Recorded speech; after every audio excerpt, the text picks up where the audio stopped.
সম্মানিত ভিউয়ার্স, আসসালামু আলাইকুম।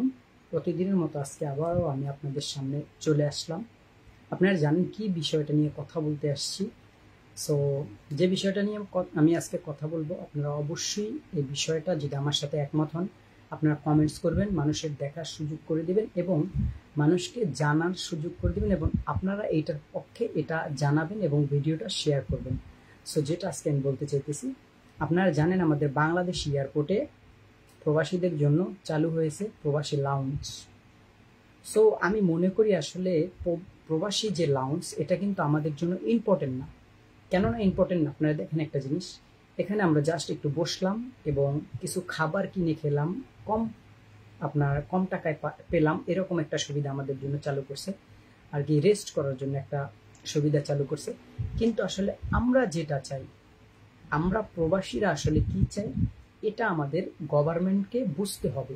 আমরা প্রবাসীরা চাই, এই যে আমরা যারা আসছি, এখনো চলে আসছি অলরেডি, 70,000 টাকা দিয়ে ইন্ডিয়া থেকে যাওয়া যায় সৌদি আরব, 70,000 টাকা দিয়ে ইন্ডিয়া থেকে আসা যায় মালয়েশিয়া, 70 থেকে 80,000 টাকা দিয়ে যাওয়া যায় দুবাই, কাতার, এইসব দেশগুলোতে। তাহলে কেন বাংলাদেশ থেকে 70,000 টাকা দিয়ে আপনার মালয়েশিয়া, দুবাই, কাতার, সৌদি এইসব দেশে আসা যায় না? প্রবলেমটা কোথায় এবং সমস্যাটা কোথায়? আমাদের এগুলো খুঁজে বের করতে হবে। এবং আরেকটা কথা যেটা হচ্ছে, আমাদের যারা এখনো যারা বাংলাদেশে আছে, দেখা যায় অনেক দারিদ্র ফ্যামিলি, ওরা চাইলে কিন্তু আপনার 70,000 80,000 টাকা লোন করে হলেও তার ছেলেকে কিন্তু আপনার চাইলে বাইরে পাঠাতে পারে। তাদেরও কিন্তু ফিউচারটা, আপনারা দেখেন আমাদের দেশে কিন্তু গরিবের সংখ্যা তাহলে কমে যায়। 70-80,000 টাকা যদি ভিসা হয় মিডল ইস্টের, প্রচুর লোক আসতে পারবে, আমাদের দেশও ডেভেলপ হবে, আমাদের দেশ অনেক দূর পর্যন্ত এগিয়ে যাবে। কেননা প্রচুর পরিমাণ রেমিটেন্স যোদ্ধা থাকবে, যার কারণে দেশ অনেক উন্নত হয়ে যাবে। সো আমি বলতে চাই যে এই যে সিন্ডিকেটটা, যেটার কারণে আমাদেরকে 70,000 টাকার ভিসা 5 থেকে 6 লাখ টাকা গুনে মিডল ইস্টে আসতে হয়, এই সিন্ডিকেটটা প্রথমত আপনাদেরকে সরিয়ে নিতে হবে, এক। আর দ্বিতীয় কথা হচ্ছে যে আমাদের প্রবাসী লাউঞ্জ, এটা আমাদের দরকার নেই। আমাদের দরকার, আমরা লিগেল যে ফি যেটা দিয়ে মিডল ইস্টে আমরা আসবো, লিগেল একটা ফি 70,000 টাকা, এই লিগেল ফিটা দিয়ে যেন আমরা আসতে পারি।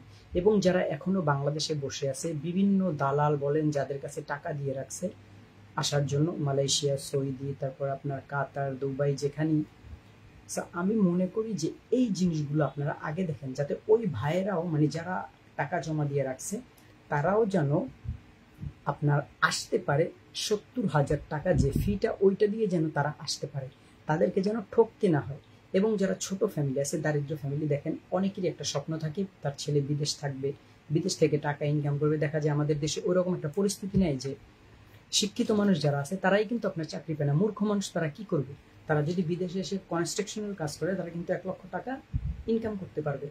সো এটা যদি আমাদের দেশের গভর্নমেন্ট, আমাদের সরকার যদি দেখে, বা আমাদের বর্তমান যারা উপদেষ্টা বা যারাই আছে না কেন, ডক্টর ইউনূস সাহেব, আমি তাকেও বলতে চাই, আপনি এই প্রবাসী লাউঞ্জটা, আমাদের এটা ইম্পর্টেন্ট না, আমাদের যেটা ইম্পর্টেন্ট ওইটা আমাদেরকে দিতে হবে। আমাদের ইম্পর্টেন্ট হচ্ছে, যেহেতু নেপাল থেকে মানুষ 70,000 টাকা দিয়ে মালয়েশিয়া আসতেছে, আমরা কিন্তু অ্যাকচুয়ালি এটা কিন্তু আমি আমার নিজের বাস্তবতা থেকে বলতেছি। কেননা নেপালের আমার অনেক পরিচিত লোকজন আছে, যাদের সাথে কথাবার্তা বলি, তারা বলছে, তাদের কাছে জিজ্ঞাসা করছে যে তোমরা কত টাকা দিয়ে আসছো, তারা বলছে 75,000, কেউ 70,000, কেউ 80,000 এরকম। কিন্তু তাহলে কেন বাংলাদেশ থেকে একমাত্র এত টাকা দিয়ে আসতে হবে? এবং আপনার ইন্ডিয়ান অনেক পরিচিত লোক আছে, তাদেরকে জিজ্ঞেস করলাম, তারা বললে যে 70,000 টাকা দিয়ে তারা আসছে। সো ইন্ডিয়া থেকে সৌদি 70,000 টাকা, ইন্ডিয়া থেকে মালয়েশিয়া 70,000 টাকা, দুবাই, যে কোনো জায়গায় এই ব্যালেন্সটা যেহেতু লাগে, আমাদের এখানে এত কেন? এখন আমি আমার নিজের থেকে আপনাদেরকে একটা এক্সাম্পল দিই। দেখেন, আমরা যখন এই যে আপনার ইন্ডিয়া থেকে যারা আসে মালয়েশিয়াতে, 70,000 টাকা মাত্র খরচ করে, এবং যারা আপনার নেপাল থেকে আসে তাদেরও মালয়েশিয়া আসার মাত্র 70,000 টাকা লাগে। সো আমি মনে করি যে যদি 70,000 টাকা যেটা রিয়েল কস্ট, এটা যদি আপনারা রাখেন, যেটা রিয়েল ফি, বাংলাদেশ থেকে সবাই আসতে পারবে, সবাই তার ফিউচার করতে পারবে। আপনি এই যে আমাদের এয়ারপোর্টের প্রবাসী লাউঞ্জটা না দিয়ে আপনি এই যে ভিসার যে ফিটা, এটা 70,000 টাকা যেটা লিগেল সরকারিভাবে ওইটা করে দেন, যাতে সবাই আসতে পারে, সবাই যাতে সবার ফিউচার করতে পারে। তাহলে আমাদের দেশে গরিবের সংখ্যা কমে যাবে। আমাদের এই যে আধা ঘন্টা 20 মিনিট বসার জন্য এই প্রবাসী লাউঞ্জ আমাদের দরকার নেই, কারণ এই আধা ঘন্টা বসে আমরা কি খাবো? তার থেকে ভালো আমার নিজের লাইফ ইম্পর্টেন্ট, যেটা আমি সামনে গ্রো করতে পারবো। সো আমি ডক্টর ইউনূস সাহেবকে এটাই বলতে চাই যে এই যে ভিসার ফিটা, এটা আপনারা 70,000 টাকা যেটা লিগেল এটা করে দেন। এটা হচ্ছে প্রথম কথা। দ্বিতীয় কথা হচ্ছে যে আমাদের দেশে যত আছে এগুলো হাঁটান। আর আমি আমার নিজের থেকে যেটা আপনাদেরকে বলতে চাইছিলাম, আমি যে ভাইয়ের থেকে আসছি, আমি অবশ্যই বলবো উনি আমার থেকে টাকাটা খায়নি, কেননা উনি আর একজনের মাধ্যমে আমাকে এখানে নিয়ে আসছে। যাই হোক, ওনার মাধ্যমে আমি আসছি প্রায় 4,40,000 টাকা এরকম দিয়ে। কিন্তু আপনার একটা জিনিস খেয়াল করেন, আমি যখন আপনার এই অফিসটাতে গেলাম, অফিসটাতে যাওয়ার সময় যখন আমাকে আপনার ম্যান পাওয়ারের কার্ড দিবে, তখন আমি একটা পেপারে সাইন করছি এবং টিপসই দিতে হয়েছে। ওই পেপারে আমি লেখা দেখলাম যে 78,999 টাকা এই ফিটা দিয়ে আমরা যাচ্ছি, ওই পেপারে লেখা। এখন আপনাদের প্রশ্ন থাকতে পারে, তাহলে আপনি ওইখানে কেন কথা তুললেন না?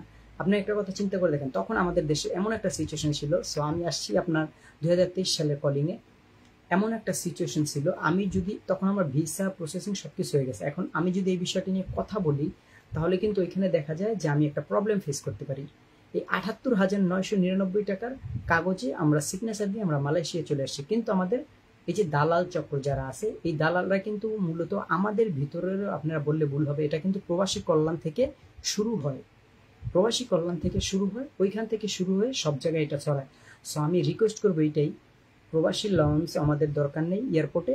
আমাদের যারা ভাইরা বেকার আছে বাংলাদেশে, তাদের জন্য যেটা লিগেল ফি গভর্নমেন্টের 70,000 টাকা, এটা করে দিন, যাতে তারা মালয়েশিয়া, দুবাই, সৌদি এসে তারা তাদের ফিউচার গড়তে পারে। এইটা করে দিন ডক্টর ইউনূস সাহেব। আমাদের এইসব প্রবাসী লঞ্চ এয়ারপোর্টে অন্য কোনো সুবিধা এটা প্রয়োজন নেই। এটা করে দিন, বেকার ভাই যারা আছে তারা যেন, গরিব যারা আছে তারা ছোট্ট একটা কিস্তি উঠে চাইলে তার ছেলেকে বিদেশ পাঠিয়ে দিতে পারবে। কেননা 70,000 টাকা মাত্র সরকারিভাবে খরচ। শুধু এইটা আপনি করে দিন, আমাদের আর কিছু প্রয়োজন নাই। আপনার কাছে এতটুকু রিকোয়েস্ট। এবং যারা এখনো আপনারা বাইরে আসেননি, যারা আসবেন মিডল ইস্টের ভিতরে, প্রত্যেক ভাইকে বলবো আমার এই ভিডিওটা আপনারা শেয়ার করে দেন এবং আপনাদের মতামত কমেন্টসে জানান। কেননা এটা সবাই দেখবে যে আসলে কত মানুষের এই বিষয়টার প্রতি আগ্রহ, যে সরকারি খরচে যেন মানুষ যেতে পারে, বেশি টাকা যেন না দিতে হয়।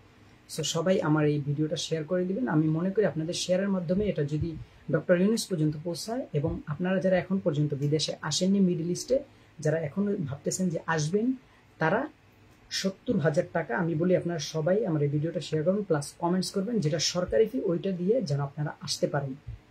আর আমি তো আপনাদের জন্য এই ভিডিওটা করলামই, আপনারা শেয়ার করে দিবেন সবাইকে দেখার জন্য। এবং আপনারা যে এটা চান এটা কমেন্টসে অবশ্যই জানাবেন এবং আমাকে সাপোর্ট করবেন। কেননা আমি চাই আমি বেশি টাকা দিয়ে আসছি মালয়েশিয়াতে, কিন্তু আপনারা না আসেন। আপনারা যেটা লিগেল ফি, সরকারি খরচ 78,999 টাকা, এটা দিয়েই আসেন। ইন্ডিয়া থেকে যদি 70,000 টাকা দিয়ে সৌদি, মালয়েশিয়া সব দেশে আসতে পারে, তাহলে আমরা কেন পারবো না? আমরাও পারবো। তাই রিকোয়েস্ট, আপনারা যারা নতুন আসবেন তারাও আমার এই ভিডিওটাতে কমেন্টস করবেন, প্লাস শেয়ার করবেন। কেননা আপনাদের সাপোর্টে, প্লাস আপনাদের এই কমেন্টসগুলো দেখে, এটা যদি দেখা যায় আমাদের বাংলাদেশের বিভিন্ন সামাজিক যোগাযোগ মাধ্যমে ভিডিওটা দেখাবে, প্লাস অনেক মানুষ দেখবে।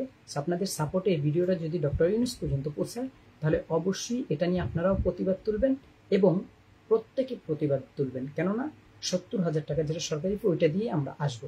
আশা করি সবাই আমার কথাটা বুঝতে পারছেন। আমাকে সাপোর্ট করবেন, কমেন্টসে অবশ্যই আপনার মতামতটা জানাবেন এবং আমার এই ভিডিওটা আপনারা প্রচুর শেয়ার করে দিবেন। কেননা আপনার শেয়ারের মাধ্যমে সবাই দেখবে। সবাই ভালো থাকবেন, সুস্থ থাকবেন এবং যারা বেকার ভাইরা আছেন, যারা এখনো বসে আছেন, মিডল ইস্টে ঢুকবেন, তারাও এটার প্রতি সাপোর্ট করবেন। কেননা আমি জানি প্রত্যেকেরই, আপনারা যারা যখন আসতে চান, 5 লক্ষ টাকা, 4 লক্ষ টাকা সবাইরই আপনার দেওয়ার মতন সামর্থ্য থাকে না। কিন্তু আমার কথা হচ্ছে, আমরা দিয়ে চলে আসছি 23 সালে, ঠিক আছে, কিন্তু আপনারা যারা নতুন আছেন আপনারা দিবেন না। আপনারা এটা নিয়ে প্রতিবাদ তুলবেন, 70,000 টাকা দিয়ে আপনারা আসবেন। সবাই ভালো থাকবেন, সুস্থ থাকবেন, আমার জন্য দোয়া করবেন। আমি আপনাদের জন্য দোয়া করি, আল্লাহ তাআলা আপনাদেরকে ভালো রাখুক। আসসালামু আলাইকুম ওয়া রাহমাতুল্লাহ।